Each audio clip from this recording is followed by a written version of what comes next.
expensive outfit because you're trying to show that you have money. I'll say that because, well, I don't think that's the right way to really find somebody. If a woman's into you, she'll be into you for you. She will accept a coffee date and doesn't require a $200, dinner date, things like that. So I do think there are some guys that maybe poison it a little bit and make things bad. But for the most, I think in general, if you listen to the men's content creators, number one, we're trying to entertain. This is kind of dry stuff, especially if you've been doing it for years, talking about the same crap. You're trying to find new stories and new things to make our message interesting, which is why I branch off into the news sometimes. It doesn't get nearly as many views as the silly, crazy stories that I do, but I'm always trying to find something. Hey, let's just have a conversation. Here's something cool to talk about. Here's some news you need to know. So yeah, the guys like the crazy stuff. But the whole point is, it's just a philosophy. It's not a law. It's not a rule set. It's not live this way or you're going to be happy or unhappy or whatever. So I think that's what Jordan gets, and a lot of conservatives and a lot of people that see the movement really get wrong. Calling them pathetic weasels is because they also have a point. I do believe that the court systems are staggeringly anti-male, absurdly, horribly anti-male. And I've seen my own clients, some of them who are really, really decent, hardworking, family-oriented people, demolished by the court systems. And so the men going their own way have a point. And so I'm sorry that I called them pathetic weasels, but I outlined my reasons, and so yes, I do regret that. I have to. And I won't keep going on this. You guys kind of get the idea. So I think what happens is that if you live in a bubble, because I was in that bubble at one point in time. Growing up as a young man, my father because when I asked my father about marriage and dating and relationships, I said, you and Mom, I've got friends that their parents are divorced. How have you and Mom done so well? Like, you never argue, you never really fight about things. And that when they do, it's a little tiff about something silly, and then they laugh afterwards and hug, and it's over. I mean, like as 1950s wholesome TV parents were, that was my parents. My mother didn't curse. And I'll tell you, I know I'm going down rabbit holes here, but I find this an interesting topic here. Because the dynamics between people are so different today than they used to be. And I'll tell you a funny story. And this is, I call it the steak or the liver story. When I was a kid, I don't like liver. I just find it dry. My mom tried to do the best she could with onions and mushrooms and gravies and stuff. I just don't like liver. I never have as a meal. And my father loved liver. And so about once every 2 or 3 weeks, and at the time I think I was 14 or 15 living at home, once every 2 or 3 weeks, my mother would cook liver. And I asked her, I said, why do we have to eat liver like once or twice a month? I don't like liver. Lynn doesn't like liver. You don't even like liver. Why do you keep cooking liver? And she said, because your father likes it. He works very hard all day. He supports this family. And, he deserves to be treated well. He deserves something he likes. And so I cook it for him, and we eat it out of respect for your father. So we were sitting at dinner table, I think that night, eating this damn liver, and I asked Dad, hey, Dad, why do you like liver so much? And he said, well, honestly, it's not really my favorite. He said, but you know something? Your mother likes it. She's the one cooking dinner. We need to, if she wants to cook liver dinner because she's in the mood for liver, then we're going to have liver dinner. And we're not going to, we're just going to, we enjoy it. She's a good cook. And my mom looked up at him and said, what do you mean I like liver? I don't like liver. I cook it because you like liver. And my dad said, well, I don't particularly like liver. I eat it because I thought you liked it and you're the one cooking it. That day, and we all had a laugh. We finished our dinner, and that was the last liver dinner my mother ever cooked. But what is the point that I'm making? The point that I'm making is that there can be great relationships. When I grew up as a young man, that's what I wanted out of a marriage. I wanted a marriage where I respected my wife and she respected me, and we worked through the hard moments and we worked through the struggles. And if we got something wrong, it wasn't a fight or an argument, so we just laugh our way out of it. Hey, no big. What does that take? It takes communication. It takes dedication. It takes love. It takes effort. how many people are putting that into relationships today? I think a lot of men start off like that, wanting that and putting their energy into that. And then after it all falls apart time after time, or they've been run through the ringer, they say, I'm never going to get what I want out of a relationship. So why am I going to bother? Why am I going to, risk everything for nothing? So let me just finish it with this. I think young men start out like that. And then as they grow older, they're either hardened by the crazy, ridiculous standards of women. They're hardened by being hurt or cheated on or run through the ringer. They're hardened in the fire. And when they come out, they're sharp. They're ready to go. They know what's going on. And they say, you know something? At the other end of all this sacrifice that I make, what is the prize? The prize isn't worth it. The prize is not that good. The statistics and everything's against me. And people like Jeremy Boring, I'm going to read his text here. Jeremy Boring don't understand that. Now, Jeremy may have a great wife, and he has a great family, and he's quite religious, I believe. Same thing with Matt Walsh, same thing with Ben Shapiro. These are men that are in very tight-knit communities that are very religious, and even if things don't work out so well, they're going to hang in there and they're going to stay married. And maybe they did get to pick really good women. But Steven Crowder thought the same thing, and he's religious. His wife's religious. Steven Crowder thought the same thing. And just a couple of years after having his children, he had some health scares. He had some issues with his heart, so he had struggles with that. And I don't even know, maybe he's a horrible person. Maybe he's a great person. Either way, the marriage fell apart. And he was the same, one of the guys that said, oh, well, you're not a man until you have a family and it all changes. And, well, it didn't turn out for him. Will it turn out for these guys? Maybe, maybe not. We don't know. But they never seem to pause and look at things from our side of things. And then they're like, oh, you're attacking marriage and marriages aren't happening anymore and population and it's men's fault. Okay, dude. Okay. Anyway, he says, this red pill attack on marriage is evil. Divorce is also evil. No-fault divorce is particularly evil. That one I definitely agree with. Divorce when children are in the picture is one of the most evil acts a person can engage in. Okay. Let's just say for the sake of argument, he's right. And he does mention this down below. 80% of women initiate it.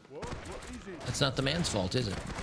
If you do look at several cases where the woman walks off, there's a lot of guys that are like, this isn't what I wanted. It kind of came out of the blue. It wasn't, I don't think I did anything. She never communicated that I was falling or failing at anything. It just, boom. Well, then inherently he's saying it's the women that are at fault, which he does mention. All of these acts of evil are common because evil is common. We are all given to it from time to time, but that does not change what they are. The fact women initiate 80% of divorce is evidence that some manifestations of evil are more common in women, something society, and frustratingly, Christian society, has been trying to obscure since we turned over all of our moral authority to women in the 20th century. I agree with that. Making women the moral authority and the arbiters of truth today was a big, big mistake. Because now the truth of the world is based on feelings and emotions instead of logic and reason. And that is one of the big, big problems why the world collectively is in the problems that we're in today. Because if you look at societies where women kind of keep to the back burner, and not to say that they're less, I just mean that they're not in the forefront of politics and media and, sharing their opinions online and going crazy with all this stuff. You look at a country more like Russia or Poland, because those two countries are still, pretty male driven. You look at the Middle East as a perfect example. They don't have any of this craziness going on. They don't have the, men are women, women are men, and all these arguments. And why? Because the men are in charge and the men lay the smackdown. In some cases, quite literally. But when you look at the ones that are just bowing to the whims of what women want and emotion and everything else, we get to where we are in the world today. Why has all of a sudden everything gone crazy in the last 10 or 20 years? Because women are taking over most of the institutional power. They're taking over advertising at agencies. They're taking over media. They're the ones writing most of the articles. They're the ones pushing the direction of the country on Twitter and TikTok. So yeah, it definitely is their fault. It's also evidence of deep societal sickness, one that creates enormous incentives for women to divorce, and virtually, though not absolutely, none for men. Again, I agree. Lots of incentive for women to divorce and virtually none for men. The red-pilled rightly observe much of this sickness. They even rightly diagnose much of it. But then they turn on the institution itself, an institution fundamental to human flourishing, male flourishing, the flourishing of children, and the flourish of society. An institution that is, when rightly ordered, the great metaphor for our relationship with Christ. But let me ask you this. He says in his own words, an institution that is, when rightly ordered. It is not rightly ordered. I've done this in videos. You guys have probably seen them.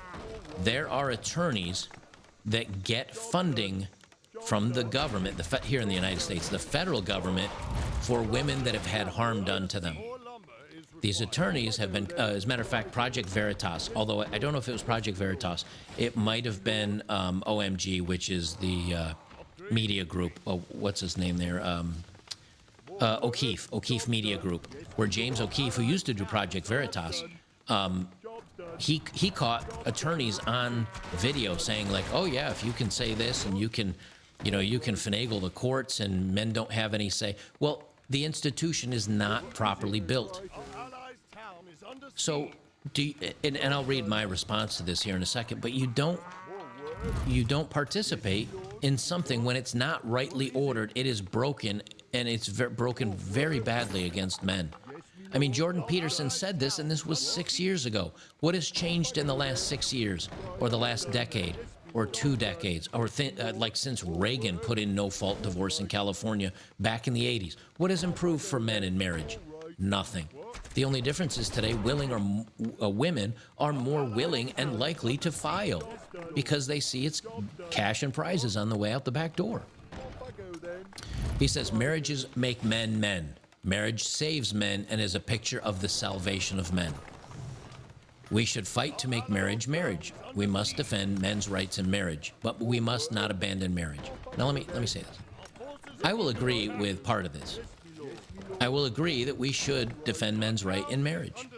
I think we should fight to make marriage, like make it really meaningful again, where people can't just bail because they found, women can't just bail and file because they found a hotter dude at the gym. Or same thing with men, where men can't just bail. But see, men just can't bail because they get hit, usually financially, losing custody of the kid. Men actually have skin in the game. Women have zero skin in the game. So if that's the case, why should men sign on? This is what I have a problem with. Marriage makes men men. Marriage saves men and is a picture of the salvation of men. Let me ask you something. A young man at the age of 15 or 16 that lied on his draft papers here in the United States so he could go defend this country against the powers that be, the axis of evil overseas. I'd say that 16-year-old boy, is more of a man because he went and fought and risked everything he had to protect a country he loved and maybe a family he loved or other people he loved or whatever. That 16-year-old that said he was 18 so he could go do that, that's a man. How many married men today that are, stay-at-home dads while mom makes all the money and they're, yes, dear, okay, honey, whatever you want. Do you want me to make you mimosa? These ultra-feminist men, how many that are married, how many of them are really men? I'd say quite, because that 16-year-old probably kicked the crap out of that 35-year-old, stay-at-home dad. That 16-year-old was probably a tough SOB. I'd say that makes someone a man. What about a guy that has a good group of friends, that donates time to the community, that works maybe for Habitat for Humanity, or he's a farmer and he plants a little extra crop to donate to the local shelters? Is he a man? I'd say the fact that he's giving to his community and going out of his way to do something as a whole that betters society, I'd say he's a man. Is he more of a man than a dude that got married, that 4 dudes married 1 woman, and they're all, I don't know, cucks or whatever else, and they all have to guess whose baby it is? That's not a man, but they're married. See, he has a picture of what marriage is in his mind that is different than many other people's visions of what marriage is in their minds. And that's the problem. The problem with a lot of conservative men and a lot of men that are kind of old school like this, my father would have been kind of not understanding. When I was younger, wouldn't have been understanding, but I'm understanding now. The problem is they don't understand how the world actually works. I think that's why a lot of times conservatives lose the culture, because they're stuck in their dogma, and whether right or wrong, that mean they morally might be right, but you have to look at the room and say, how can I incorporate these lost boys, these lost men, the men that have been hurt? How do we incorporate them to where we say, we understand you, we get you, there's plenty of people here that'll support you? No, instead he says, you're not married, that's what makes a man a man. Oh, you're bitter and whatever and blah blah. Oh well, you know, you're a weasel. This is why conservatives don't understand, and they just don't get it. They say right here, but we must not abandon marriage. It's already been abandoned, my brother. To abandon marriage is to abandon the fight beneath the fight on which all other fights are premised. Anti-marriage is anti-life. You cannot be conservative and anti-marriage. So even though I might say, and this is the problem right here, this is a statement, this is a judgment. You cannot be conservative and anti-marriage. So even though I'm actually kind of a liberal mind, like traditional liberal-minded man, but many of the things I believe are conservative. I do believe Second Amendment. I do believe First Amendment. Now you might not, well, that's not conservative. It is now. I believe men are born men and will be men until the day they die. That's a pretty conservative statement now. But according to him, I'm not welcome in his club in any way, shape, or form because I'm anti-marriage. This is why the right and conservatives lose the culture war. Because they're like, if you're not up to our standards, you're out. Well, what does the left do? The left says, if you don't bow down to what we deem is culture and acceptable, you're out. And what does that mean? It means men like myself, and probably a lot of you are like, I don't belong to a political party. I don't belong to a society. I don't belong to anywhere. I don't belong, you know? And it doesn't mean that we're, in some ways it means we're ostracized. But in many ways, it also means we're going to find a group of like-minded men, like-minded individuals, and we're going to have each other's backs. And people will say, well, you're not on the right. You're correct. Well, you're not on the left. Correct. You don't belong. What do you belong to? Nothing. And that's the point. I'm a free-minded, intellectual, rational male. And I don't belong to anything. I don't fit in a group. That's why I'm single. That's why I'm living alone. That's why I'm doing my thing. And he assumes that men that are alone or men that just choose to be alone are sad. We've lost. We're lonely. Granted, there's a lot of them that are that way. And hopefully channels like mine go, hey, dude, there's a lot of us in the same boat. Here's how you can get some friends. Here's how you can save your money and maybe one day be a little bit more independent. Here's why you don't need to marry women. Here's why you can go buy a couple of ladies of the night a year to get your freak on and still be able to sleep at night. This is the problem with conservatives. My reply was, should a man sign a contract that women break 80% of the time that often leads to financial ruin and losing custody of their children in court? Women are often goaded into lying men are harmful to guarantee their win in court. Until the laws are fixed, marriage is a hard no. Richard Cooper says, so blah, blah, blah, shame on you men, be a better beta and wife up. Got it. Now, I don't know if that's really so much what he was saying, but I get Richard's point.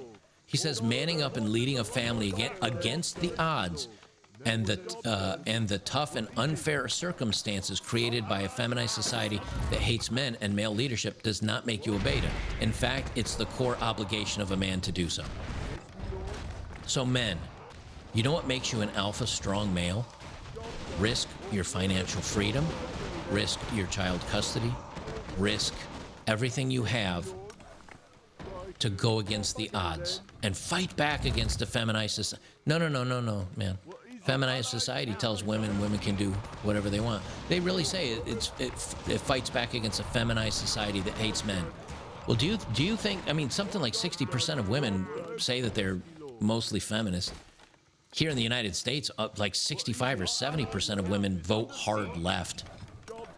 Do you think that they're not on board with just tossing men under the bus? He's out of touch. Well, me and my family and my friends and all of us, you just pick bad women. Okay, dude. Okay, dude. Here's Zuby. I like Zuby, by the way. Great musician. He's a rapper. He says, yes, however, very few conservatives speak honestly about the obvious risks, let alone push to change some of the unfair and punitive laws. So the red pill mentality will continue to gain ground because it's rational, even if the prescriptions and conclusions can be wrong. And Jeremy says, agreed. All right. He said, that's why I expressly acknowledge that the red pill movement rightly identifies and diagnoses many of these issues, but their prescriptions are vile. There's nothing noble about living for yourself alone. Do I live for myself? Or do you not know anything about me, Jeremy? Now, I haven't done this recently, but it's been a few years because I've been ramming all over the roads and doing things. When I was living in North Carolina, I regularly went to Habitat for Humanity and helped build shelters. I regularly went to some of the food donation places. I didn't have any food to donate, so what did I do? I would wait in the back for them to dump off a load of potatoes, tomatoes, onions, whatever excess the farmers had that were deemed not worthy for grocery stores because maybe they had a slightly off shape or maybe didn't have the greatest of color or whatever, apples, all of that stuff. And you pick through these bins, and anything that has been smashed is slightly damaged, rotted, can't really be sold or used, you throw out. And you're sitting there picking through food that's gross and slimy, and then the stuff that's good, you take that over and you wash it all off and you clean it up and you get it ready to package to go get sent off to either homeless shelters or places that can use it to cook for it. I don't know about you, but that sounds pretty noble. I did that when I was alone. I started this channel to spread a message to maybe help other men realize they're not out there and they're not crazy for wanting to be alone. I don't know if I'd call that noble, but it's at least putting an effort trying to better society in some way. This is the problem. Again, that they don't look outside their own bubbles any more than the left looks outside of theirs. Here's Undead Chronic, as a matter of fact. It's not men's job to save women. Men refuse to be responsible over wild animals that can destroy them at any time. I agree. Here's a guy who says, after filing for divorce after 23 harmful years, I got a lot of weird reactions from Christian friends. Some were surprised, some were supportive, some cried with me, and some were terribly judgmental. Not knowing what went on in my home, they thought I should be able to just take it and get it all under control, all by myself, as if there weren't two people in the marriage. This is from a guy named Mr. Encouragement. He says, and as I looked at the spectrum of responses, I noticed that the ones that were the most judgmental of me, or the ones that were most judgmental, were the people who seemed to laugh the least, the people whose marriages I would least like to emulate, the people who had the worst problems for whatever it's worth. I'll leave it at this because, I'm going on a little longer here, but I'll leave it at this. The problem with, I think, a lot of men, the problem that a lot of men are facing, young men, old men, all men, well, not all men, but a lot of us, what we see is that we increasingly find ourselves in a world that doesn't belong.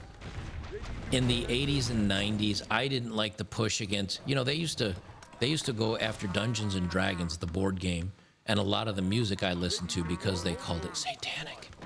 It was evil. If you play Ozzy Osbourne's Bark at the Moon backwards, you'll hear him calling prayers to the devil. That was real.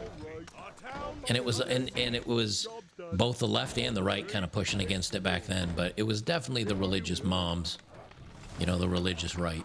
And I said, well, I don't want to belong to a group that is authoritarian and tells me what I can and can't do. Fast forward to today, and it's now the other side telling me what I can and can't do.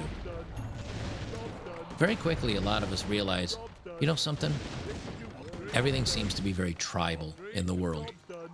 I have some nuanced thoughts about what's going on in the conflict overseas between this country and this country. I think this, and people will say, oh, you're an apologist. Oh, how dare you not support the regime?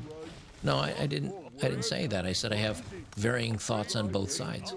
I read my comments. Many of you guys take very hard sides on things. Hey, that's fine. You do you.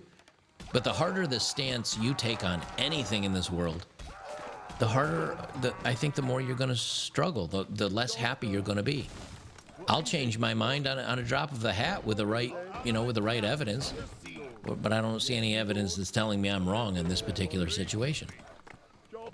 That's the problem, is that more men are feeling disenfranchised because we realize we don't belong to anything. No one really sees the world through my eyes except me. So how do I navigate that? My hope is that, channels like mine and others are like it, first say you're not alone. Second, tell men you're not crazy. And third, do what's right for you. You don't have to be left, right, up, center, brown, black, white, whatever. Just do what's right for you. I mean, as long as it's safe and legal. Well, as long as it's not harming other people. Safe and legal is even questionable. You do what's right for you. Just don't hurt other people. More men are finding they're like that because everything seems to be authoritarian today. The right, the left, the center, the this, the that, the media, just leave us alone. Just let us find our own paths to happiness, and they won't let it happen. Because everybody seems to be able to want to tell you what you need to do. And if you're not doing this, you're evil. You're vile. The right is no different than the left in many ways. Just right now, the left has gone crazy. 40 years ago, it was the right that went crazy. Someday, it might be another direction that goes. Everything's crazy. Men just want to be alone. Left alone, to their own devices. Or vices, whatever you want to call it. They're not right. These men are not right any more than I'm right. No one's right. We're just putting our thoughts out there. But the minute you say, if you're not this, you're this, and if you don't do this, then you're this, and if you're vile or evil, you've lost me. You're going to lose a lot of men today. They just don't keep up with the times. That's all there is to it. Guys, if you like my work, join me over on betterbachelor.locals.com. If you're on YouTube, get over to Rumble. My content automatically syncs up over there like 12 hours after it comes out. You get the same content. I get a lot less money because of advertising over there, although I don't make much over here anymore as it is. But just support companies like Rumble that are actually supporting free speech. YouTube canceled Russell. If you watched my video on Brand the other day, they canceled him. TikTok did. Who else did? Instagram, Facebook. Like, the only place he's allowed to be anymore is on Twitter because of Elon Musk saying, hey, we're not going to condemn anybody without them going through trials and courts and tribulations and all that stuff. And Rumble, they were like, yeah, hey, you know what? No, we're not doing this. And Locals is good about that too. We're going to have to pick our battles. But right now, if you're on YouTube, you're still watching the content on the enemy playground. Get over to Rumble, or better, join me over at Locals. All right, guys, I will leave it there. I'll have something else for you later, and we'll see you in the next one.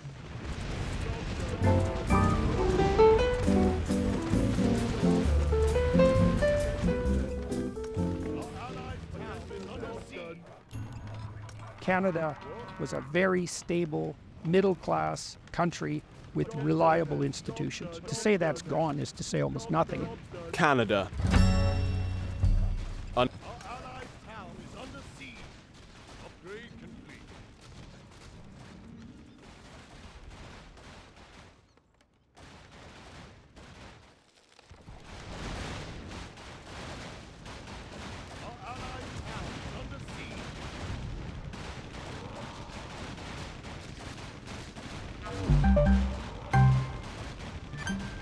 So like you have to hop on this jellyfish, and then once you're on top of the jellyfish, it's just a quick 1.5 minute ride up to the next level.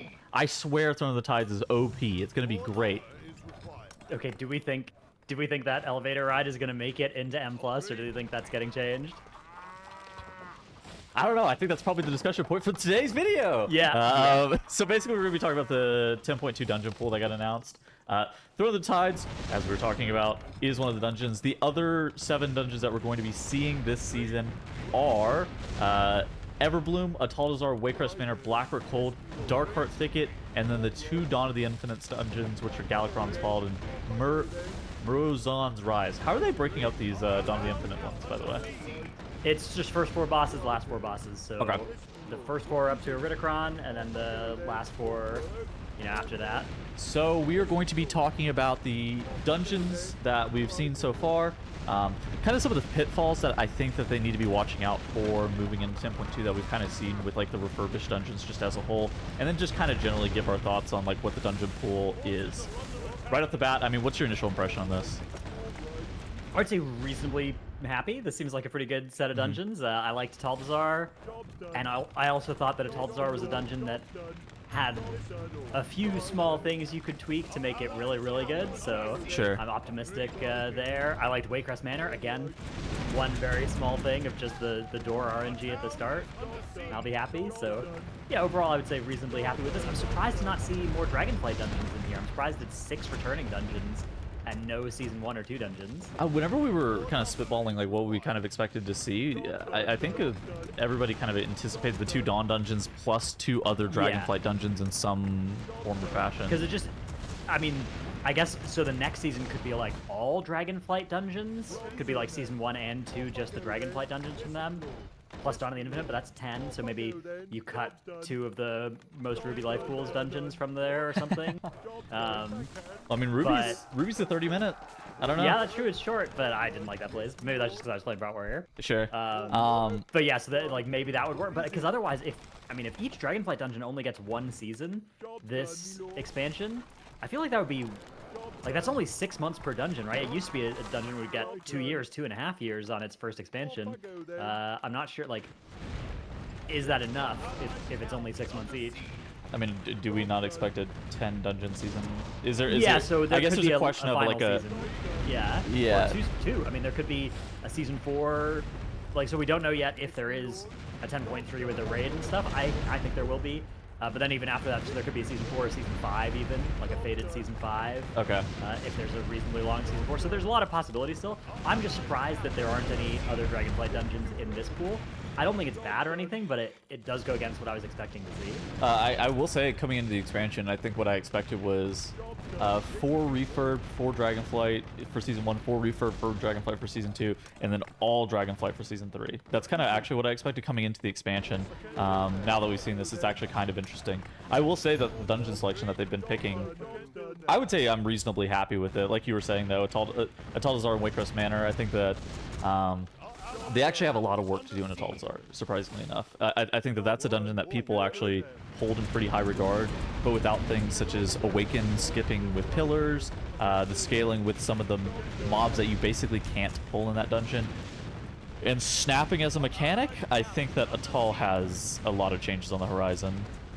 Yeah, so do we want to just kind of go dungeon by dungeon and talk about those things? I think so, yeah. And I think we can start with like Atal and Wakecrest, since those are the most recent dungeons that people been talking about. Like I alluded to earlier, yeah, I think that Atal, I think the big thing is like, what are they going to do about snapping? So philosophically, they've changed how snapping functions in World of Warcraft as a whole. Like what mobs do whenever they have no path to like the tank and how they snap. It's functionally a little bit different with how they like evade out and whatnot. Now, if you go back into Ataldazar right now, on like an M0, and you pull the mobs, they work exactly the same. So it's coded at like a mob level, not like a dungeon level. But, like, do you? Yeah, and that's always been true, right? Because like bosses would snap you to them, and mobs would snap to you. But some mobs would evade, and now they've got this tech of the mobs evading and then snapping and then evading, which is a lot less useful than when they just snap. It's still useful. People still do snaps in some cases, but it is more fiddly, right? And it's a higher setup cost. Something you wouldn't just do for like 6 pulls in a row, but you would instead do for 1 big pull.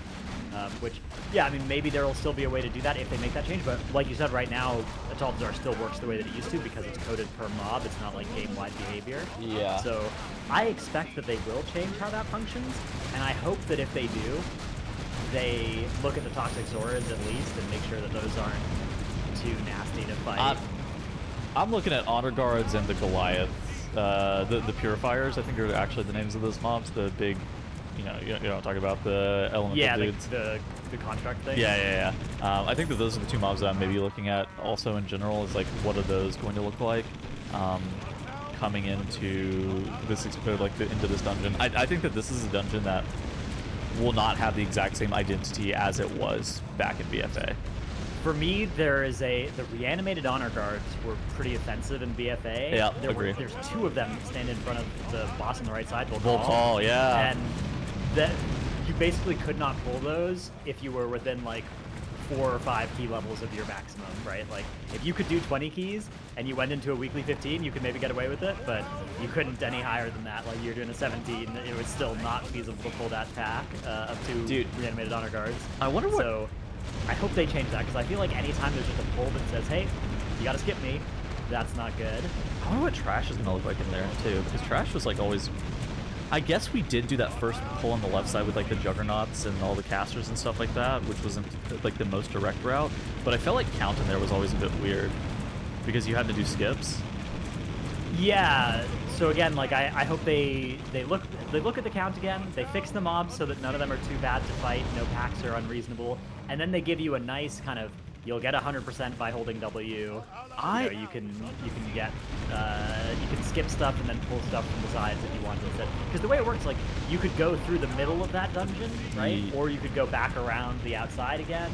There was a lot of different. Well, no, you couldn't go through. You couldn't go through the middle first, right? Not first, no, but you exactly. could clear from the right to the left or vice versa through the middle. Yeah. Because you had to open up the door with the lever. I think that there's a chance that they should actually just make that dungeon, like, if you held W, it'd be like 85%. Then you have, or like you know, even 90%. Then you have optionality as to what you pull off to the side. Yeah, as long as it's as long as you're not going over 100 by holding W, which that was the kind of the problem with BFA was there were a lot of dungeons where if you held W, you would go over 100%, and you'd just be like, man, if we don't do skips here, we are way slow. And that was part of why Rogue was so good that whole expansion.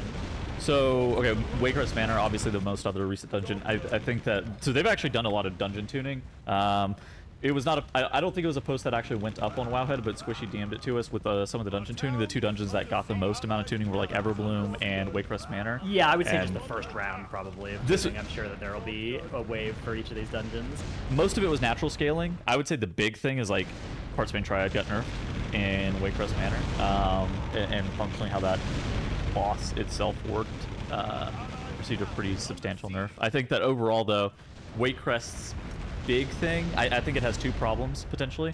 One, Sanguine, just as an affix, Sanguine worked horribly in that key. I hope that it gets fixed. Also a problem with Black Rock Hold as well. That's true. We're gonna cover that in a second. And I think the other one is the doors, like you talked about earlier. I think that I would like to see all of the doors open at once. That would be my perfect world. Yeah, if I couldn't have that, I think I would prefer consistent door.